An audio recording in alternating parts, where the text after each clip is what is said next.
Boa noite, mais uma vez aqui quebrando a dormência no nosso programa, na nossa casa. Estou aqui com uma amiga, companheira, parceira, professora Cadma Marques, tá certo? A nossa convidada de hoje no Quebrando a Dormência. Nós vamos ter uma conversa saborosa. Quero agradecer aqui toda a nossa equipe, a Lívia, a nossa produção. E hoje a gente vai conversar sobre sabores, né? Sobre da semente ao prato, sobre cultura alimentar do Ceará. Mas fala um pouco de você, Cadma, se apresenta aí pra gente. Antes de mais nada, eu queria agradecer a oportunidade. É sempre um prazer reencontrar você, voltar a trabalhar temas que são caros, né, para um dos meus grupos de pesquisa, que é o Observatório Cearense da Cultura Alimentar. A questão da cultura alimentar cearense é um tema que nos moveu tanto a ponto de nós formalizarmos a existência desse grupo. Em 2016, nós começamos as reuniões, e em 2017 nós formalizamos. Então, junto à universidade, junto ao CNPq, e de lá para cá nós fizemos uma trajetória possível, né? Em relação à mobilização, à dinamização, ao conhecimento, ao reconhecimento da cultura alimentar cearense. Nós estamos falando da Universidade Estadual do Ceará, né? Da UES, né? Exatamente. E o laboratório criado em 2016. Explica para nós aí, como é que se define o nosso público aí, cultura alimentar? Qual é o eixo central disso? O eixo central disso, a gente pode dizer, cultura é aquilo que nos caracteriza, aquilo que nós percebemos e às vezes que também nós não percebemos. É o modo como nós vemos, o modo como nós pensamos, sentimos, né? Conduzimos os valores que se criam em sociedade. Não só, é lógico, a cultura ela se revela numa dimensão material, né, muito forte. Então, você pode dizer qualquer coisa construída, né, pertence a uma determinada cultura. Mas há também toda uma carga simbólica, né, que se constrói a partir da cultura. E quando a gente pensa, né, que o alimento ele atravessa todos os tempos, todas as sociedades, né, ele tem uma relação, embora ele corresponda a uma necessidade fisiológica, quer dizer, você não conhece ninguém que vive sem se alimentar, né? Mas o nosso intuito, né, na perspectiva da sociologia, da antropologia, é mostrar que o alimento vai muito além dessa dimensão simplesmente de reprodução fisiológica. Há uma dimensão cultural, há uma dimensão política, econômica, enfim, que atravessa a questão alimentar e que não nos permite de pensar o alimento apenas como uma resposta. E dos trabalhos que vocês, a atividade que o laboratório já fez, dos estudantes, mestrado, doutorado, atividades, eventos, como é que ele se materializa? Como é que num território como o Ceará, no Nordeste, tá certo? Esse trabalho com a cultura alimentar, ele se materializa num laboratório como esse? Então, Beto, a gente desenvolveu realmente várias atividades, vários projetos de 2016, 2017 até recentemente. Entre outras coisas, nós realizamos eventos com foco na cultura alimentar. Nós construímos um seminário que é conhecido já, acho, na cidade, né? Que a gente realiza desde 2010, eu particularmente conduzo esse seminário desde 2010, que é o Seminário Interfaces. A cada edição, o seminário tem uma temática diferente. E durante 3 anos, pelo menos, a gente pegou o Seminário Interfaces como, vamos dizer assim, plataforma para tratar a cultura alimentar. Então, trouxemos pessoas do Brasil, de fora do Brasil, para estabelecer e de diferentes áreas profissionais, porque o alimento tem essa riqueza, né? Ele pode ser abordado por várias disciplinas. Então, os eventos foram, vamos dizer assim, momentos excepcionais, né, de dar visibilidade à questão da alimentação, à importância da cultura alimentar. Além disso, desenvolvemos projetos também Nós temos aqui um produto. Eu ia apresentar isso aqui. Esse é um dos produtos, né, de um dos projetos que a gente desenvolveu. Esse aí foi em parceria com o Jornal O Povo, Sistema Povo de Comunicação, em convênio com várias prefeituras, né, do estado do Ceará, montou um roteiro gastronômico, né? E nós, do Observatório Cearense da Cultura Alimentar, ficamos responsáveis pela, vamos dizer, uma curadoria científica. E quando você está falando do roteiro, vocês viajaram para o interior, diferentes territórios? Para diferentes territórios. Então, o Ceará permite isso, né? Quer dizer, uma conjunção de diferentes paisagens. Né? Chegaram aí no Juazeiro, naquela região, por exemplo? Fomos, então, fomos para o sertão, fomos à praia. Enfim. Eu vi aqui que tem algumas lindas fotos com receitas. Aí eu te pergunto, com esses anos de trabalho que você tem, o que é que você pode citar?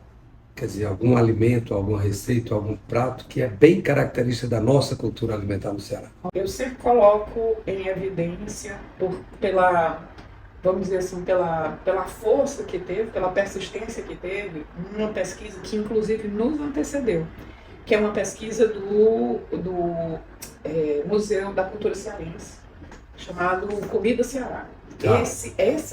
Esse levantamento foi feito durante 3 anos pelo museu, uma pesquisa antropológica sobre a alimentação do Ceará. Então, a partir daí, e a gente não encontrou uma coisa tão diferente, né, quando a gente fez anos depois nesse projeto do Ceará Gastronômico. O baião de dois é um elemento muito recorrente. A gente pode dizer, esse é nosso, né? É legitimamente nosso, originalmente nosso.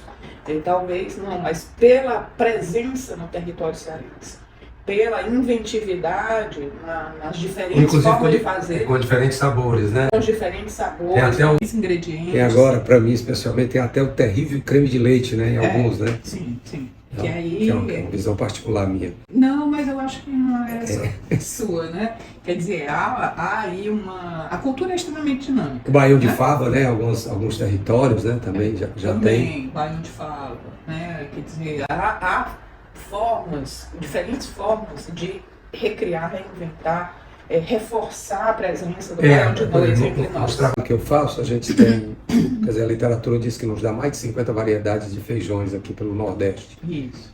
Mas também essa nova, mais e mais a história do arroz, né? Sim. Territorial, arroz de sequeiro, né? Você tem arroz em Viçosa. Só na Ibiapaba a gente já identificou uns 3, 4 tipos de arroz lá. Né? O arroz mais quebradinho, o arroz mais agulhinho, tudo tradicional. Então se você tem um feijão, né? E tem essa tradição também do nosso arroz de sequeiro, né? Falta pouco para fazer o baião, né? Exatamente. E aí você cria uma cultura, né, própria para esse tipo de feijão combinado com esse tipo de arroz, né? E aí não só o feijão com arroz, mas a isso se acrescenta em diferentes localidades, né, do Ceará, se acrescenta por exemplo, o queijo coalho, se acrescenta.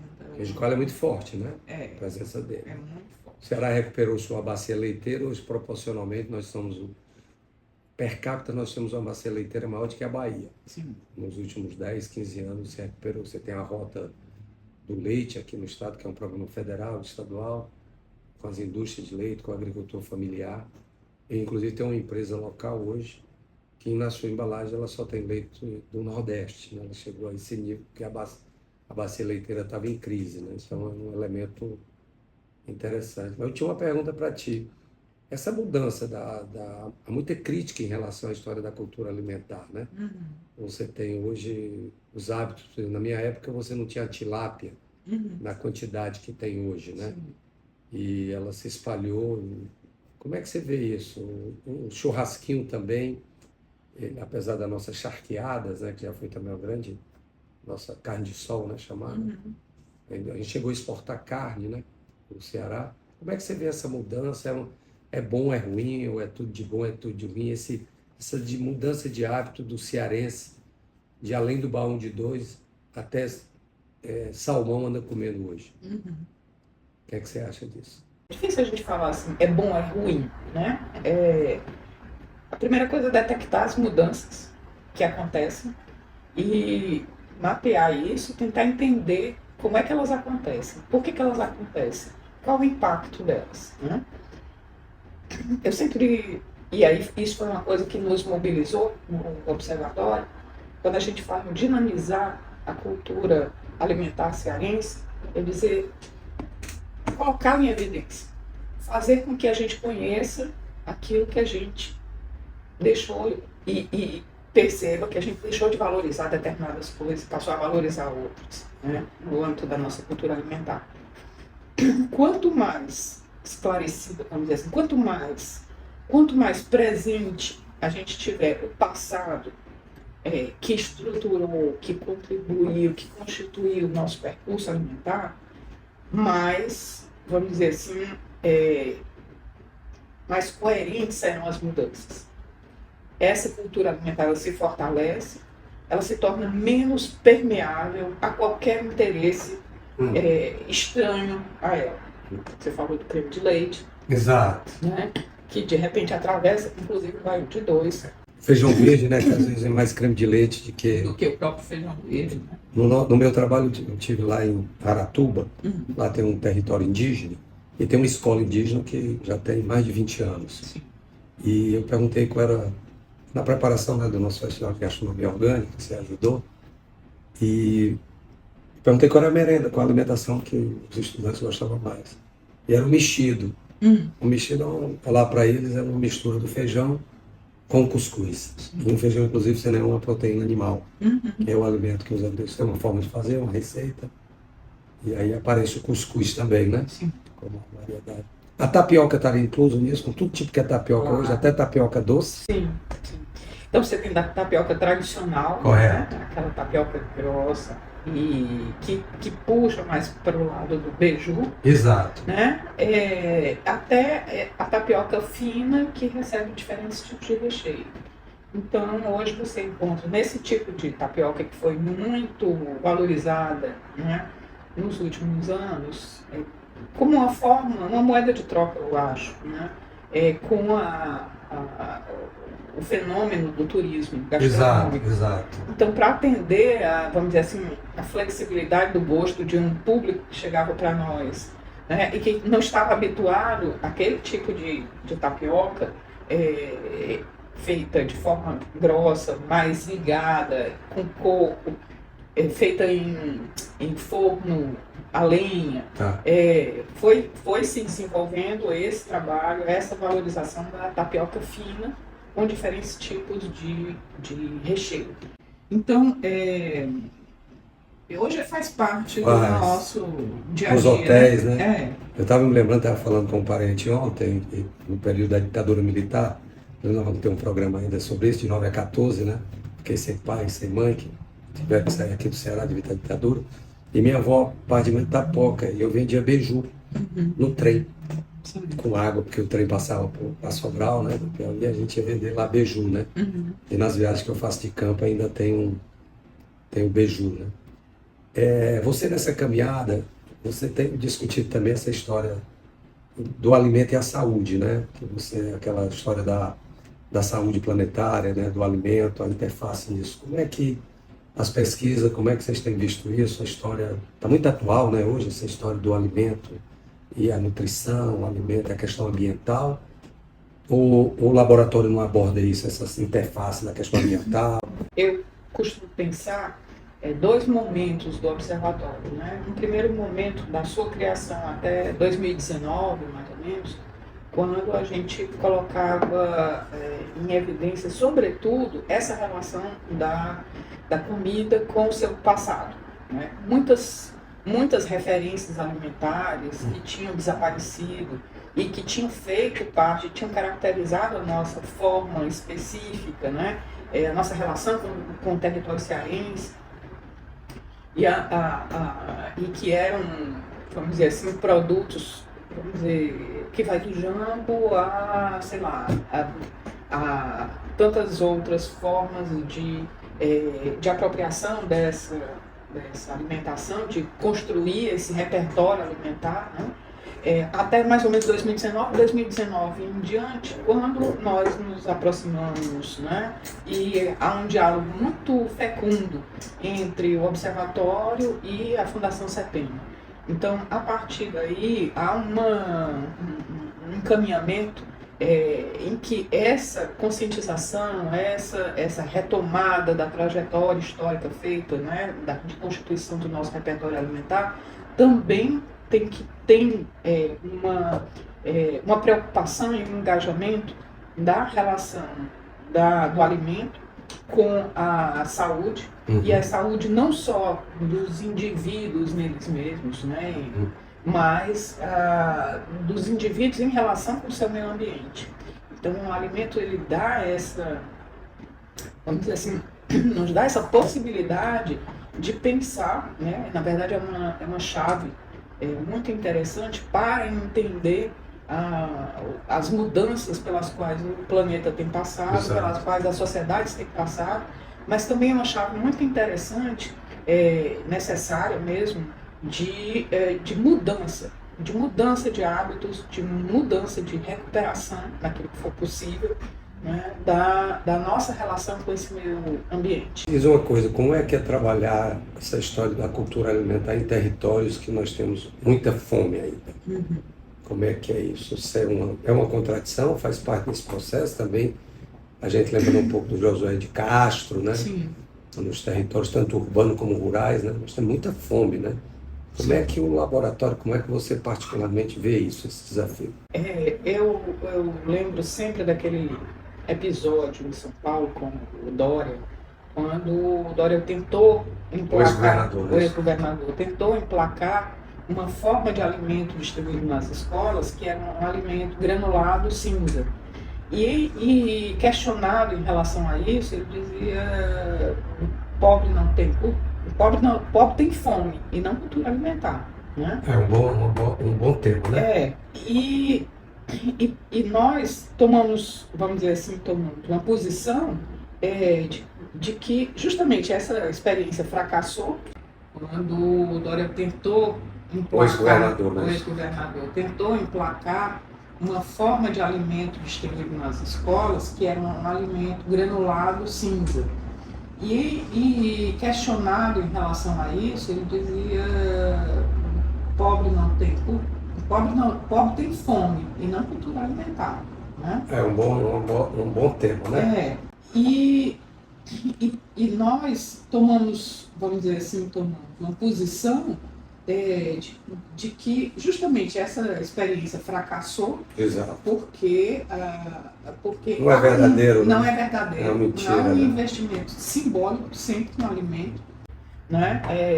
Que as pessoas tenham mais ou menos necessidade, que passem fome ou não, mas as pessoas não se reduzem, vamos dizer assim, a um vazio de preferências ou de história ou de relação afetiva, de memória com o alimento. Eu tenho um grupo de parceiros ali no Vila do Mato, pescadores, né, que a gente, desde o Festival Gastronômico 2019, é o Pepita lá, e lá tem a Loura. Sim. A Loura tem uma churrasqueira que todo dia ela monta no final da tarde, eles têm lá um mercadinho do peixe, lá na Barra do Ceará, se aproximando. E ela reinventou o atum, né? Ela faz um churrasco de atum. Sim. E o atum é muito fibroso, né? Ele é muito seco em si, né? Mas ela tem um molho extraordinário. Das minhas andanças pelo mundo, eu nunca comi um atum na brasa. Primeiro, uma invenção, né? O atum é muito novo, né? Na cultura alimentar nossa. E lá você tem uma população, vamos dizer assim, de pessoas de classe trabalhadora, é tudo para eles lá. E esse atum na brasa, ele não foi criado aqui no Meireles, ele não foi criado aqui na Aldeota, né? Ou mesmo no Benfica. Ele foi criado lá na Barra do Ceará, né? E seria também uma contribuição para a nossa cultura alimentar, né? Sim. Aí eu te pergunto, o que você acha para ir concluindo aqui o nosso programa? Claro que você vai voltar outras vezes, nós temos o desafio que é da semente ao prato, né? Que em breve a gente deve estar lançando. O que você acha que, com política pública, ou mesmo o setor empresarial, o que é que falta? E nós deveríamos apostar mais em termos da cultura alimentar no Ceará. O que talvez falte, Roberto, seja essa vinculação que o Observatório tem trazido, tem colocado em pauta, né?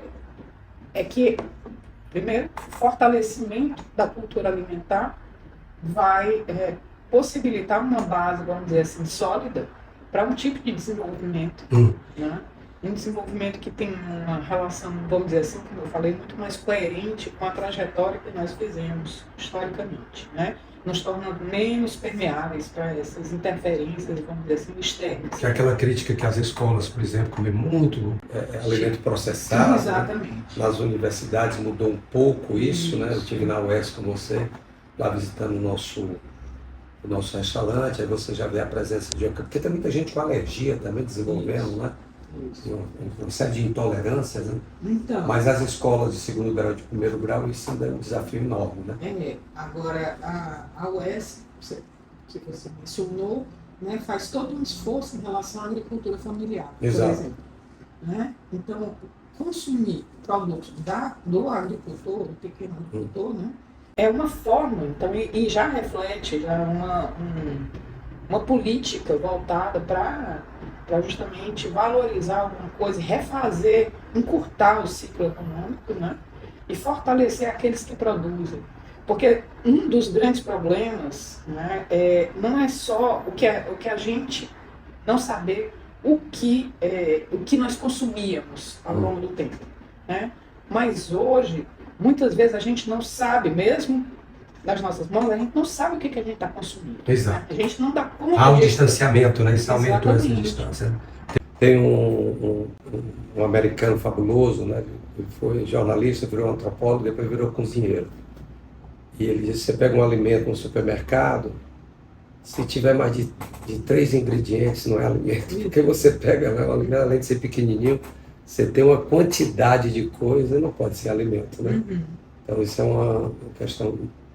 E a gente acaba tendo dificuldade, né, de identificar isso. Exatamente. E eu termino fazendo referência, né, aos últimos anos em que a gente teve uma liberação enorme, uma flexibilização enorme de uso de agrotóxicos na alimentação. Então, há diferentes formas que eu acho que há toda uma legislação que pode atender, né, a uma produção, circulação, conservação, consumo de alimento que seja alguma coisa que venha para a nossa mesa, que a gente saiba o que a gente está comendo. Exato. Eu tenho muitos anos na agricultura familiar, mais de 40 anos, e uma pessoa me disse, olha, a agricultura familiar em si já é vegana. Eu digo, como vegetariana, vegana? Porque mais de 80% de tudo que os agricultores familiares produzem tem base vegetal. Minoria que ainda produz com base animal, né? E para venda menor ainda. Tá certo? O grande mercado dos agricultores familiares não é proteína animal, são grãos, né? Queria te agradecer, o que é que você tem a dizer aí para o nosso público, estudantes, pesquisadores, e ainda fazer uma provocação. Não é meio estranho discutir gastronomia, alimento com a socióloga? Nós estamos dentro, ou isso é normal mesmo? Não, o que você acha? Eu acho que é uma... Assim, o meu percurso foi caracterizado por duas áreas, 2 domínios que não são tão predominantes, né? Uma que é a sociologia da arte e o outro que é a sociologia da alimentação. Então, a sociologia da alimentação é um campo de pesquisa que ainda se coloca muitos desafios, né? A sociologia chega já para contribuir com um percurso feito no campo da antropologia. Correto. Né? A antropologia que vinculava, por exemplo, alimento, religião, alimentos e rituais. Só isso é um programa, né? Você está convidada para a sim. gente discutir o alimento E os né? rituais. E os rituais, né? Inclusive você tem uma parceria com o pessoal da França, que é viajando aqui pelo interior, né? E para você ter uma ideia, em Canidé, por exemplo, a gente tem umas parcerias fortes lá, e tem os alimentos para os santos, né? E tem um alimento para o período religioso, né? Sim. Que é oferecido, inclusive, ao pessoal que está caminhando e chegando em Canidé. Mas só para fechar, então, essa questão da sociologia da alimentação, apesar de ser um domínio relativamente recente, né, tem um desafio enorme, como eu disse, o alimento é a chave tanto para as mudanças e impasses que nós vivemos hoje, o tipo de desenvolvimento que nós encontramos hoje, como também é uma chave para mudança, né, de uma série de coisas. Então, eu acho urgente, né, é uma das grandes questões, eu acho que se impõe para o pensamento sociológico atual, a questão da relação homem e natureza, né, ser humano e natureza, a partir da alimentação. Quero te agradecer. Nós já temos aí uns 3 pautas com você, né, para em breve, né? E te parabenizar, né, uma mulher pesquisadora, né, da UES, e com outros companheiros e companheiras criaram o OCA, né, Observatório da Cultura Alimentar. Muito obrigado, foi muito bom você estar aqui conosco. Agradeço também. Esse aqui é uma coisa que a CADMA ajudou muito, né, que é para mim, um momento histórico no estado do Ceará, né? É produzido pelo jornal O Povo, teve a curadoria em parte aí da UES, da CADMA, e fala de um roteiro gastronômico que foi feito aqui no Ceará, viagens com pesquisadores, com fotógrafos. É um livro delicioso, porque você tem as receitas territoriais aqui, diferentes territórios, né? Você tem gente que hoje não está mais conosco, inclusive, como Fernando Barroso, chefe, né? E a Lagosta Mazuá, né? E a Cadma me convidou, tem um pequeno crônica aqui, um pequeno artigo sobre a cultura do milho no Ceará, que não é nosso, mas chegou aqui com as comunidades indígenas, né? E se adaptou. Então, uma boa dica, né? Ali na editora do Jornal Povo, eu não sei se já está em PDF. E esse aqui é uma coisa fabulosa que tem a ver com a nossa cultura alimentar de novo, o cajueiro, né? De 2012, e do Padre Ágil, lá do Augusto, lá do sul do Ceará. E aqui ele me entregou, aí pelos anos 2012, essa gravura aqui, esse desenho de um francês, o Tevé, que é a primeira documentação dos índios tremembés e os nossos cajueiros. Então, é daqui que sai o caju para o mundo, esse patrimônio genético, né? Fabuloso, que tem cultura, tem gastronomia, tem receita, toda a história do cajueiro, que hoje chega em diferentes continentes, desde a Rússia, a China, a castanha de castanha está presente, né? Se espalhou por outros territórios. E 2 boas dicas de livros, né? Esse aqui eu não sei onde é que a gente consegue comprar, mas pela internet talvez a gente consiga.